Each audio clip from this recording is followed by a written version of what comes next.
베드로전서 1장. 우리 주 예수 그리스도의 하나님 아버지께 찬양을 드립시다. 하나님께서는 그 크신 자비로 우리를 새로 태어나게 하셨습니다. 그리하여 그는 죽은 사람들 가운데서 예수 그리스도가 부활하심으로 말미암아 우리로 하여금 산 소망을 갖게 해 주셨으며, 썩지 않고 더러워지지 않고 딸과 없어지지 않는 유산을 물려받게 하셨습니다. 이 유산은 여러분을 위하여 하늘에 간직되어 있습니다. 하나님께서는 여러분의 믿음을 보시고 그의 능력으로 여러분을 보호해 주시며 마지막 때에 나타나기로 되어 있는 구원을 얻게 해 주십니다. 예수님께서 유대인의 율법 교사인 니고데모에게 누구든지 하나님 나라에 들어가려면 새로 태어나야 한다라고 말씀을 하셨어요. 요한복음서 3장에 그 내용이 되어 있죠. 하나님의 나라에는 육신으로 태어난 상태로는 못 들어간다라는 말씀. 왜 그러냐면 예수께서는 육신으로 태어난 모든 사람이 죄로 인하여서 다 죽은 자가 되었기 때문이다 라고 말씀하세요. 그래서 죄로, 그 죄와물로 죽은 죄인들이 하나님의 나라에는 들어갈 수 없다라는 겁니다. 왜 그러냐면 하나님의 나라는 의와 평화와 그리고 영광의 나라이기 때문에 그 죄인의 모습으로는 들어갈 수가 없는 것이죠. 예수님께서는 마태복음 25장 46절에서 이런 말씀을 하셨어요. 그리하여 그들은 영원한 형벌로 들어가고 의인들은 영원한 생명으로 들어갈 것이다. 육신으로 태어나서 죄와 그 악을 범하고 저지르며 하나님을 부정하고 자신의 죄를 돌이키지 않고 하나님의 나라를 사모하지 않고 인간적인 삶을 그냥 살았던 그러한 분들은 자기가 행한 그 죄와 악에 대한 하나님의 정의롭고 공평한 심판을 받아서 영원한 지옥 형벌의 처소에 가게 된다는 거죠.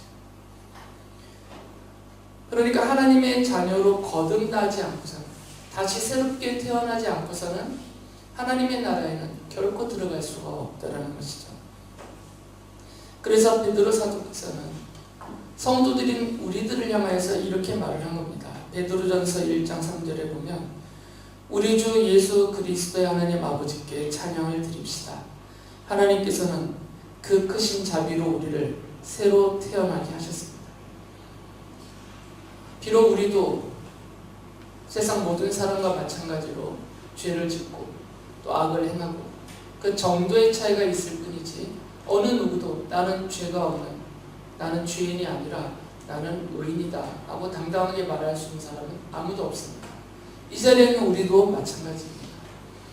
그래서 하나님이 우리에게 은혜를 베푸시지 않으셨다면, 우리를 하나님의 자녀로 새로 태어나게 해주시지 않았다면 우리도 모든 사람과 마찬가지로 죄인들에게 정해져 있는 영원한 형벌의 처소인 그 지옥에 갈 수밖에 없었어요. 그런데 하나님이 그 크신 자비를, 그 사랑을 나타내 주셔서 우리를 하나님의 자녀로 새로 태어나게 해주셨다는 사실을 찬양합니다. 베드로 사도는 하나님이 우리를 하나님의 자녀로 새로 태어나게 하시는 방법에 대해서 알려주셨어요. 우리의 육신이야 모태로부터 출생을 하니까 이런 육적인 방법으로 출생을 하는 것이지만, 한번 태어나 인생을 사는 사람들이 하나님의 자녀로 다시 태어나는 방법은 니고데모가 어이없어하며 질문했던 것처럼, 어떻게 내가 다시 모태에 들어갔다 나올 수 있겠습니까? 라고 질문하는 것처럼 육신적인 방법으로는 다시 태어날 수가 없는 것이죠. 그래서 베드로 사도가 베드로전서 1장 23절에서 이렇게 말합니다. 여러분은 다시 태어났습니다. 그것은 썩을 씨로 그렇게 된 것이 아니라 썩지 않을 씨, 곧 살아계시고 영원하신 하나님의 말씀으로 그렇게 되었습니다. 우리가 다시 태어난 것은 육신적인 그리고 세상적인 그런 방법으로 되는 것이 아니기 때문에 우리는 영원한 그리고 썩지 않는 생명의 말씀인 하나님의 말씀으로 우리가 새롭게 태어났다는 것이죠.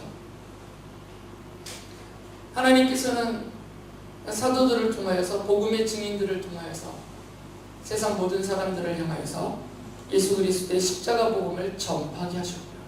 그리고 성령 하나님께서 세상 창조 전에 택하신 성도들을 믿게 하시고 부르셔서 하나님의 자녀가 되게 해주셨어요.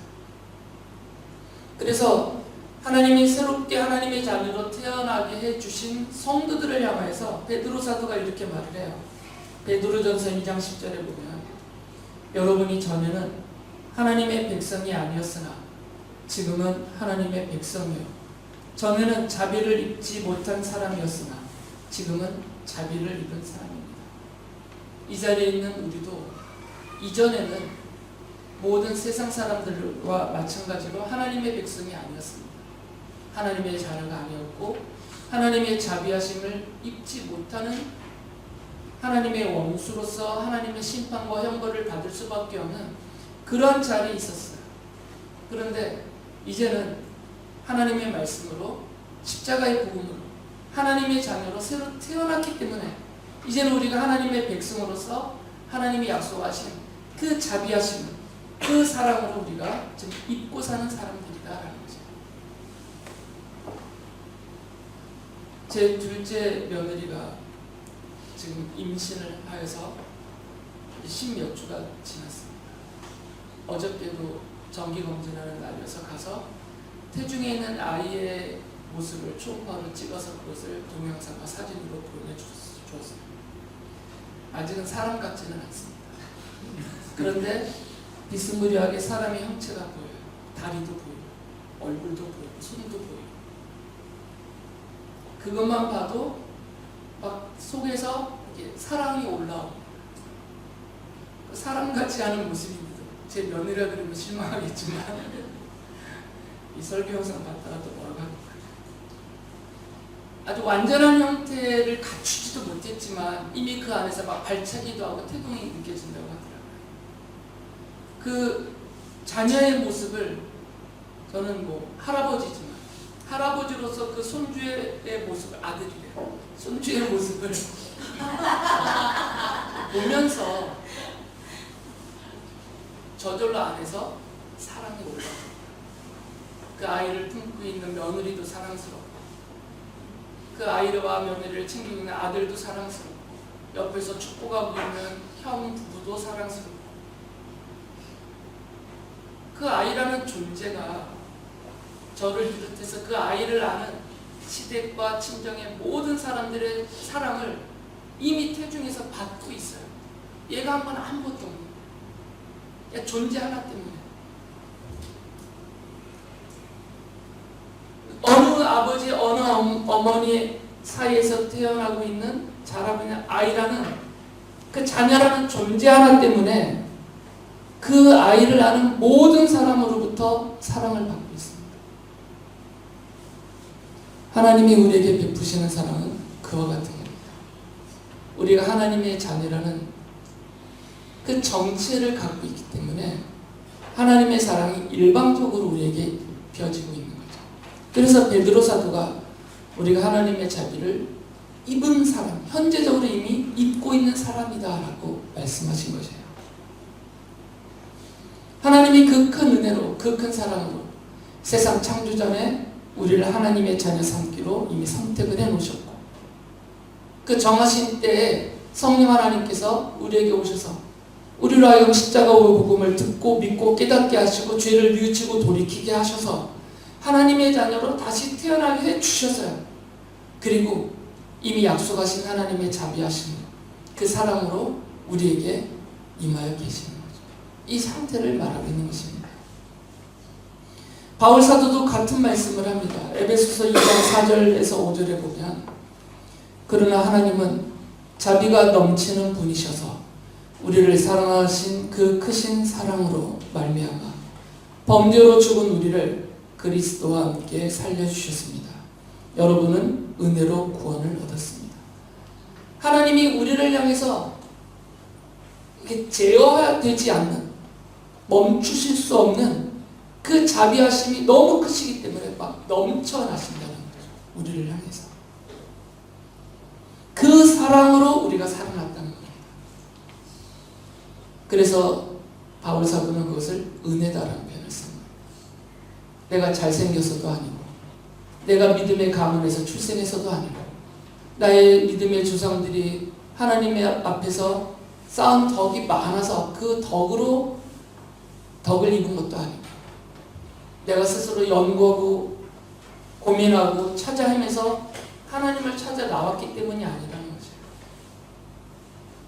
일방적으로 하나님이 베풀어 주신 그 은혜로, 그 사랑으로 우리가 하나님의 자녀가 되었다는 것이죠. 우리가 하나님의 자녀가 된 것은 하나님의 은혜로 된 것이고 하나님의 말씀으로 된 것입니다. 그래서 베드로 사도가 찬양을 한 것이에요. 베드로전서 1장 3절 다시 보면 우리 주 예수 그리스도의 하나님 아버지께 찬양을 드립시다. 하나님께서는 그 크신 자비로 우리를 새로 태어나게 하셨습니다. 그러니까 하나님을 향하여서는 찬양밖에 할 수 있는 것이 없다는 거죠. 은혜로 내가 하나님의 자녀가 되었습니다. 자격 없는 내가, 영원한 지옥의 그 형벌을 받을 수밖에 없는 내가 하나님의 택하심과 부르심과 그 은혜를 힘입어서 그 넘치는 사랑을 입어서 하나님의 자녀로 태어났고 그 자녀로서 사랑을 받고 살고 있기 때문에 하나님을 바라볼 때는 가득 담긴 감사로 찬양할 수밖에 없다는 것이죠. 우리가 하나님을 바라보는 본질입니다. 하나님을 바라보는 본질적인 우리의 자세와 태도예요. 이것은 흔들리면 안 됩니다.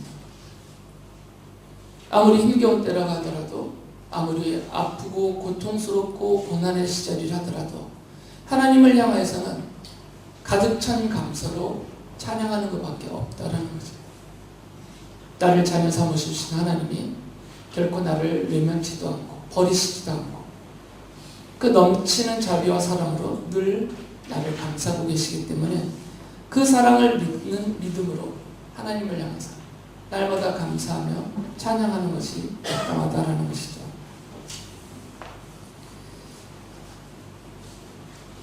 저에게 아들이 둘 있잖아요. 하영이와 하람이가. 아버지로서 제가 할 일이 이 아이들을 출생시킨 것으로 끝이 아니잖아요. 이미 34, 31살이 됐지만 아직도 아버지로서 이 아이들을 향한, 아들들을 향한, 제 아들들은 뭐 느끼는지 깨닫는지 모르겠지만 아버지로서의 책임을 아직도 다하고 있습니다. 제가 할 수 있는 만큼. 제 아들이기 때문에, 저의 자녀이기 때문에. 출생케 한 것만 아버지로서의 자격이나 또 책임이나 뭐 이런 걸 다한 것이 아닌 거예요. 출생케 하는 순간부터 제가 이 땅을 떠나서 이 아이들과 헤어지는 그날까지 이 아이들을 향해서 제가 할 수 있는 온 힘을 다 쏟아서 아버지로서의 책임을 끝까지 지키려고 애를 쓰고 있습니다. 하나님도 우리를 자녀로 출생시켜 놓으시고 새롭게 태어나게 해놓으시고 내 할 일 다 했다라고 그러고 계시지 않으세요? 형편없는 저 같은 사람도 제가 출생케 한 아이들을 위해서 죽는 날까지 최선을 다하고 있는데, 저 같은 사람도 그러려는 생각을 갖고 그렇게 살고 있는데, 우리를 사랑하시는 우리의 창조주 되신 하나님 아버지께서 우리를 대신해서 십자가에서 죽임까지 당해주시는 그 하나님께서 자녀로 새로 태어나게 하신 우리를 내 할 일 다 했으니까 이제 알아서 살아봐라, 그렇게 하고 계시지 않는다는 거죠. 그래서 베드로 사도가 하나님이 자녀 삼으신 우리들에게, 하나님이 자녀가 된 우리에게 자녀로 출생한 그 순간 우리에게 약속하신 것들, 영원히 우리와 함께 하시면서 우리에게 누리도록 주겠다로 약속하신 것이 무엇인지를 이어서 설명을 해줍니다. 베드로전서 1장 3절부터 4절을 다시 보면, 그리하여 그는 죽은 사람들 가운데서 예수 그리스도가 부활하심으로 말미암아 우리로 하여금 산 소망을 갖게 해주셨으며 썩지 않고 더러워지지 않고 낡아 없어지지 않는 유산을 물려받게 하셨습니다. 이 유산은 여러분을 위하여 하늘에 간직되어 있습니다. 우리에게 산 소망을 주셨다는 것이죠. 베드로가 산 소망이라는 표현을 쓴 것은 그냥 소망이 아니라 살아있는 소망이라는 거예요.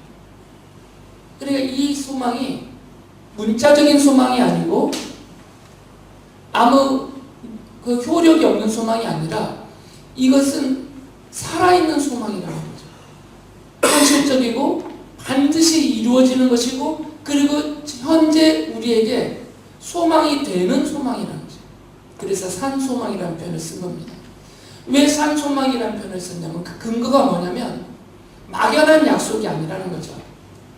하나님께서 우리에게 내가 너희들을 위해서 하나님의 나라, 하늘의 평화의 나라를 준비해놨고 때가 되면 너희들을 그 나라로 데려가겠다.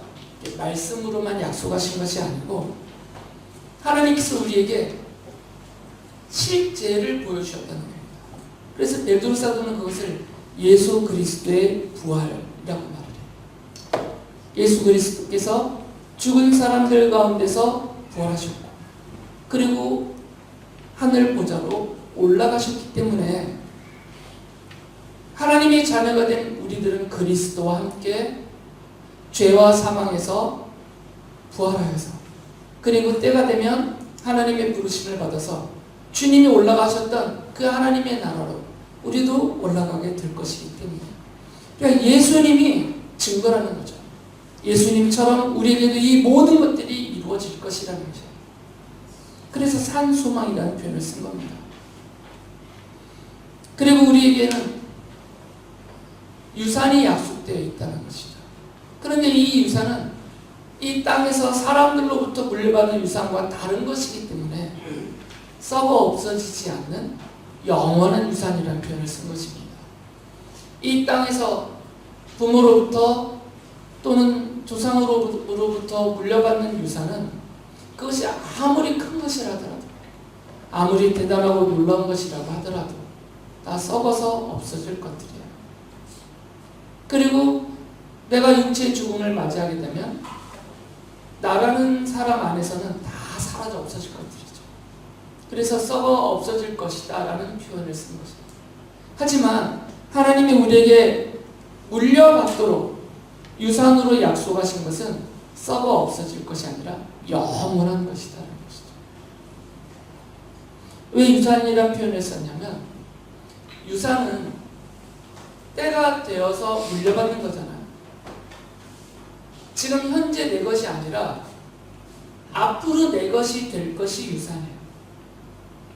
부모에게 재산이 있어서 또는 시부모에게 재산이 있어서 내가 이것을 너에게 주겠다라고 유언장을 작성을 한다든지 아니면 유산을 상속을 약속을 하셨으면 그것은 정해진 때가 있습니다. 내가 물려받는 때가 있는 것이죠. 그래서 현재적으로는 내 것이 아니지만 정해진 때가 되면 내 것이 될 것이 유산이라는 거죠. 하나님의 나라를 왜 유산이라는 표현을 썼냐면 우리의 시민권이 하늘에 있다 하더라도 우리가 하나님의 자녀라고 하더라도 육체로 이 땅에 발을 딛고 사는 이 세상에서 사는 이 기간 동안에는 그 하나님의 나라를 들어가지 못하기 때문에 그리고 하나님 나라 안에 있는 것들을 이 땅에서 누리지 못하기 때문입니다. 그래서 유산이라는 표현을 쓴 것이에요. 이제 육체를 벗고 하나님의 사랑의 손길로 이끌림을 받아서 하나님의 나라에 들어가게 되면 그때 다 내 것이 되는 것이기 때문에 유산이다라고 말씀을 하신 것이에요. 바울 사도도 같은 표현을 합니다. 로마서 8장 17절에 보면 자녀이면 상속자이기도 합니다. 우리가 그리스도와 함께 영광을 받으려고 그와 함께 고난을 받으면 우리는 하나님이 정하신 상속자요 그리스도와 더불어 공동 상속자입니다. 하나님의 나라를 유산으로 상속받을 상속자라는 거죠. 그런데 왜 그리스도와 더불어 공동 상속자라고 말씀을 하셨냐면 그 나라가 그리스도의 나라이기 때문에 그리고 우리를 위해서는 성자 하나님이 스스로 하나님의 아들로 자처하셨어요. 하나님의 자녀로서 하나님의 아들로서 우리에게 나타나 주셨거든요. 그리고 아들로서 성자 하나님께서 친히 아버지라고 부르신 성부 하나님이 우리에게 유산으로 약속하신 그 나라를 올라가셔서 그 나라의 주인으로 그 보좌에서 다스리고 계시기 때문에요. 그러니까 두 가지 면에서 그리스도와 우리를 공동 상속자라고 말하는 겁니다.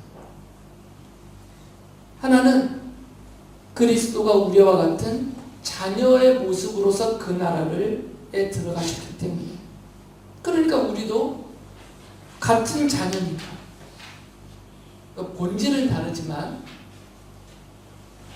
하나님의 불러주심에 의해서는 같은 자녀라는 이름을 갖고 있으니까 우리도 자녀로서 그리스도와 함께 하나님의 나라를 상속받을 공동 상속자라는 거죠. 또 한 가지면은 그리스도께서 그 나라의 주인으로서 그 나라를 차지하고 다스리고 누리시는 분이시기 때문에 우리도 그 나라에 들어가면 그리스도와 함께 하나님의 나라를 차지하고 누리고 다스릴 것이기 때문에 공동 상속자라는 표현을 쓴 것입니다. 그런데 베드로는 우리가 하늘의 상속자로서 하나님 나라를 유산으로 물려받을 자격이 무엇이냐, 그 자격은 어디에 있냐를 말씀해 주세요. 베드로서 1장 10절 11절에 보면 이렇게 말합니다. 그러므로 형제자매 여러분, 더욱더 힘써서 여러분이 부르심을 받은 것과 택하심을 받은 것을 굳게 하십시오. 그러면 여러분은 넘어지지 않을 것입니다. 또한 여러분은 우리의 주님이시며 구주이신 예수 그리스도의 영원한 나라에 들어갈 자격을 충분히 갖출 것입니다. 베드로 사도가 말하는 영원한 하나님 나라에 들어갈 자격은 두 가지예요. 부르심과 택하심입니다. 하나님이 창세 전에, 세상 창조 전에 우리를 하나님의 자녀의 백성으로 선택해 놓으셨어요. 그게 자격이라는 겁니다.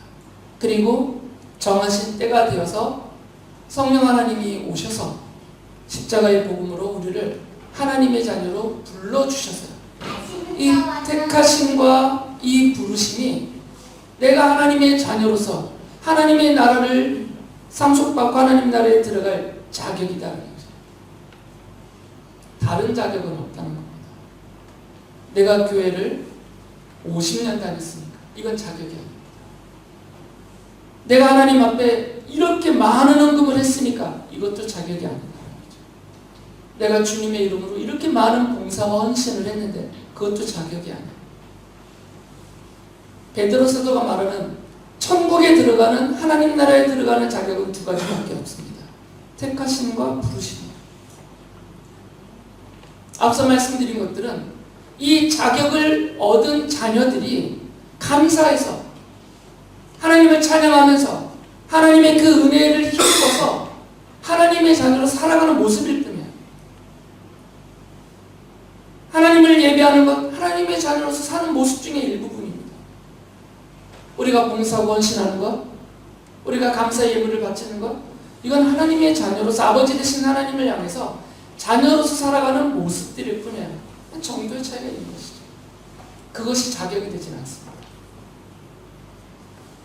이 자리에는 우리가 지금 당장 죽음을 어떤 이유로 맞는다 하더라도 우리는 하나님의 나라를 들어갈 자격이 있는 사람들이에요. 하나님의 택하심을 받았고 하나님의 부르심을 받았기 때문입니다. 그런데 우리가 갖고 있는 이 자격은 이 땅의 근거한 것이 아니기 때문에 당연히 소망 가운데 담겨져 있어요. 소망으로 담겨져 있는 겁니다. 여러분, 아직은 이 땅에서는 하나님 나라가 내 것이 아니기 때문에, 그러니까 이 모든 것들은 소망 속에 담겨져 있습니다. 이 자격도 소망 속에 담겨져 있어요. 바라보는 거죠. 아, 내가 장차 죽으면 우리 주님이 부활하여 먼저 가신 그 나라에 나도 택하심과 부르심을 받았으니까 나도 올라가겠구나. 이 소망 가운데 이것이 담겨져 있어요.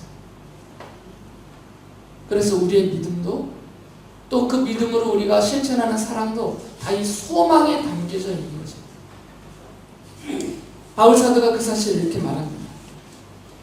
골로새 교회를 칭찬하면서 이런 말을 해요. 골로새서 1장 4절 5절에 보면 우리는 그리스도 예수에 대한 여러분의 믿음과 모든 성도를 향해서 여러분이 품고 있는 사랑을 전해 들었습니다.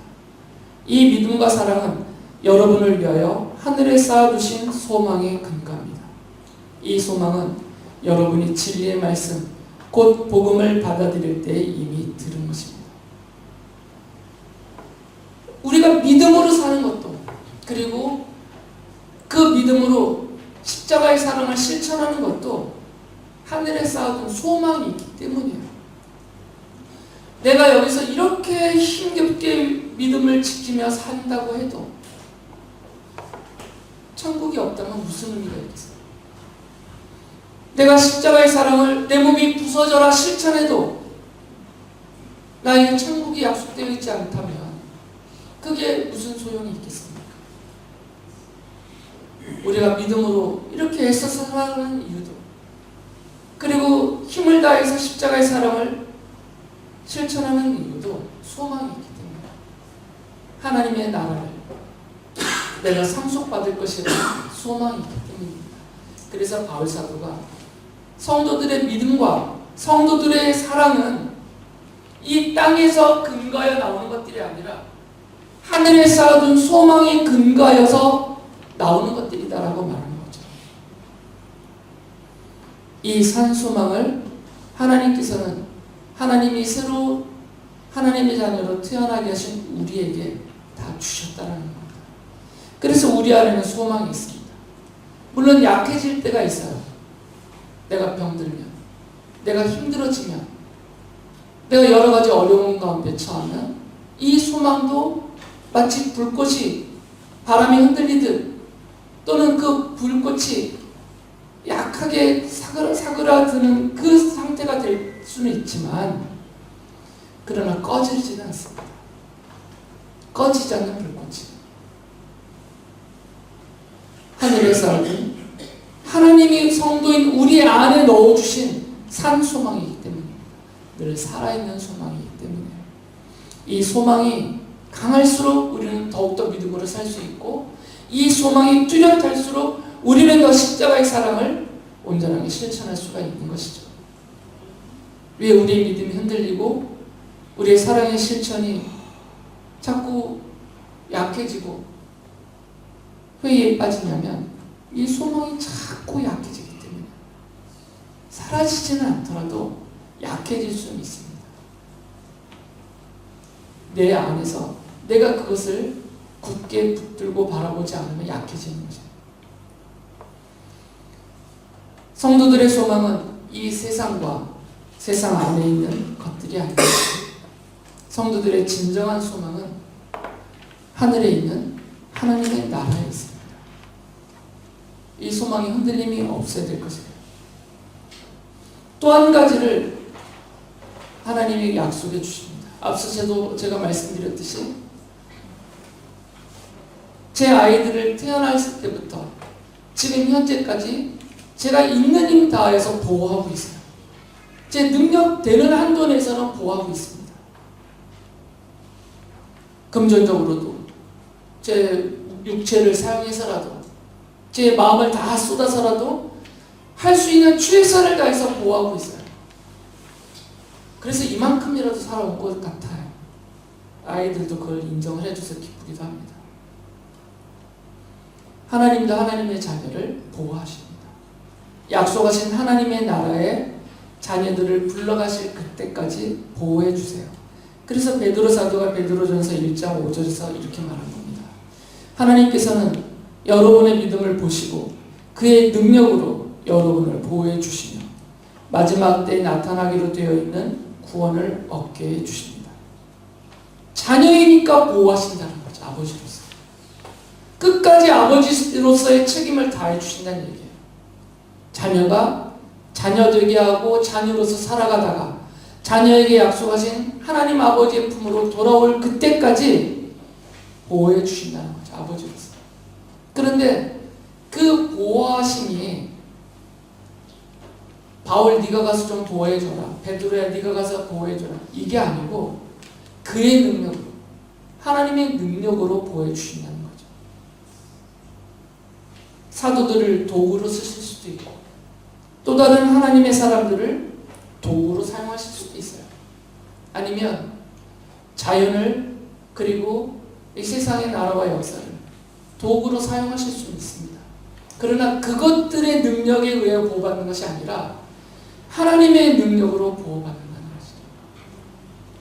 아버지의 능력으로 자녀를 최선을 다해서 보호하는 것처럼 하나님 아버지의 능력으로 하나님의 자녀인 하나님이 사랑하시는 우리들을 보호해 주신다는 것이죠. 영원토록. 그래서 베드로 사도가 베드로전서 5장 7절에서 이렇게 말하는 겁니다. 여러분의 걱정을 모두 하나님께 맡기십시오. 하나님께서는 여러분을 돌보고 계십니다.